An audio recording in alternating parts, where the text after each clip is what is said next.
ಆಗಿದೆ. ಇಡೀ ಕರ್ನಾಟಕದ 45 ಶಾಸಕರನ್ನು ಕರೆದಿದ್ದಾರೆ.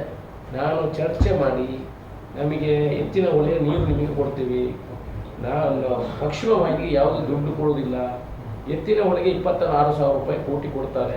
ನಮಗೆ ಏನಿದೆ ಸ್ವಾಮಿ, ನಾವಿರುವಂಥದ್ದು ಒಬ್ಬ ಶಾಸಕ ಇಲ್ಲಿ ನದಿ ತೀರದಲ್ಲಿ ಇರುವಂಥದ್ದು, ಬಾಕಿ ಎಲ್ಲ ಸಮುದ್ರ ತೀರದಲ್ಲಿ ಇರುವಂಥ ಶಾಸಕರು ಇರು. ನದಿ ತೀರದಲ್ಲಿ ನಾನು ಒಬ್ಬರೇ ಇರು. ಸೊ ನಮಗೆ ಕುಡಿಯುವ ನೀರಿಗೆ ತೊಂದರೆ ಆಗಿದೆ. ಈಗ ಇನ್ನು ಮುಂದೆ ನಾವು ದೊಡ್ಡ ಡ್ಯಾಮ್ ಆಗೋದಿದ್ರೆ ನಮಗೆ ಕುಡಿಯುವ ನೀರು ಕೂಡ ತುಂಬ ದಿವಸ ತೊಂದರೆ ಆಗ್ತದೆ. ಅಲ್ಲೆಲ್ಲ ಎತ್ತಿನ ಹೊಳೆಗೆ ಮೇಲೆ ಹೋಗ್ಲಿಕ್ಕೆ ಆಯಿತು.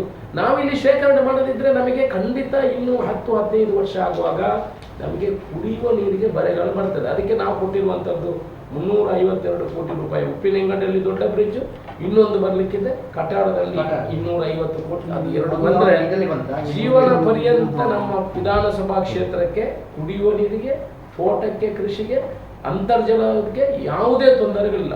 ನಮ್ಮ ಕಟಾಡದಲ್ಲಿ 250 ಕೋಟಿ ಪ್ರಪೋಸಲ್ ಏನಿದೆ ಅದನ್ನು ಬಜೆಟ್ ಅಲ್ಲಿ ಪ್ರಯತ್ನ ಮಾಡ್ತಾ ಇದ್ದೀವಿ. ಮುಂದಿನ ಬಜೆಟ್ ಆಗಬೇಕಿಲ್ಲ. ಅದನ್ನು ಮೊನ್ನೆ ಆಗಿದ KNN ಮೀಟಿಂಗ್ ಅಲ್ಲಿ ಅನುಮೋದನೆ ಮಾಡಿಸಿ, ಚರ್ಚೆ ಮಾಡಿ, ಅವರಿಗೆ ವಿನಂತಿ ಮಾಡಿ ಅದನ್ನು ಅನುಮೋದನೆ ಮಾಡಿ ಫೈನಲ್ ಮೀಟಿಂಗಿಗೆ ಹೋಗಿದೆ. ಅದಾದ ಕೂಡಲೇ ನಿಮಗೆ ಹೇಳ್ತೀನಿ. ಅದು ಆದರೆ ಉಪ್ಪಿನಂಗಡಿಯ ಒಂದು ಕನಸು ನನಸಾಗ್ತದೆ ಅಂತ ನಾನು ತಿಳ್ಕೊಂಡಿದ್ದೀನಿ. ದೇವರದಲ್ಲಿ ಇನ್ನು 10 ದಿವಸದ ಒಳಗೆ ಅದಕ್ಕೆ ಅನುಮೋದನೆ ಕೂಡ ಸಿಗ್ತದೆ. 48 ಕೋಟಿ ಆಗುತ್ತೆ ಸರ್. ಯಾವುದು 400 ಕೋಟಿಯಲ್ಲಿ 352 ಕೋಟಿ ಉಪ್ಪಿನಂಗಡಿ. ಆನಂತರ PWD ರಸ್ತೆಗೆ ಇನ್ನೊಂದು ಉಪ್ಪಿನಂಗಡಿಯನ್ನು ಫುಲ್ ಮಾಡಬೇಕಂತ ಅದಕ್ಕೆ ಒಂದು 15 ಕೋಟಿಯನ್ನು ಕೇಳಿದ್ದೀವಿ. ಕಿಂಡಿ ಆಣೆಕಟ್ಟುಗಳು ಸುಮಾರು 30 ಕಿಂಡಿ ಅಣೆಕಟ್ಟುಗಳನ್ನು ಕೇಳಿದ್ದೀವಿ. 400 ಫುಟ್ ಬ್ರಿಡ್ಜ್ ಕಾಲು ಸಂಕಗಳು, ಅಲ್ಲಲ್ಲಿ ಕಾಲು ಸಂಕಗಳನ್ನು ಕೇಳಿದ್ದೀವಿ. ಅನಂತರ ತಡೆಗೋಡೆಗೆ ಒಂದು 15 ಕೋಟಿ ರೂಪಾಯಿಯನ್ನು ಕೇಳಿದ್ದೀವಿ.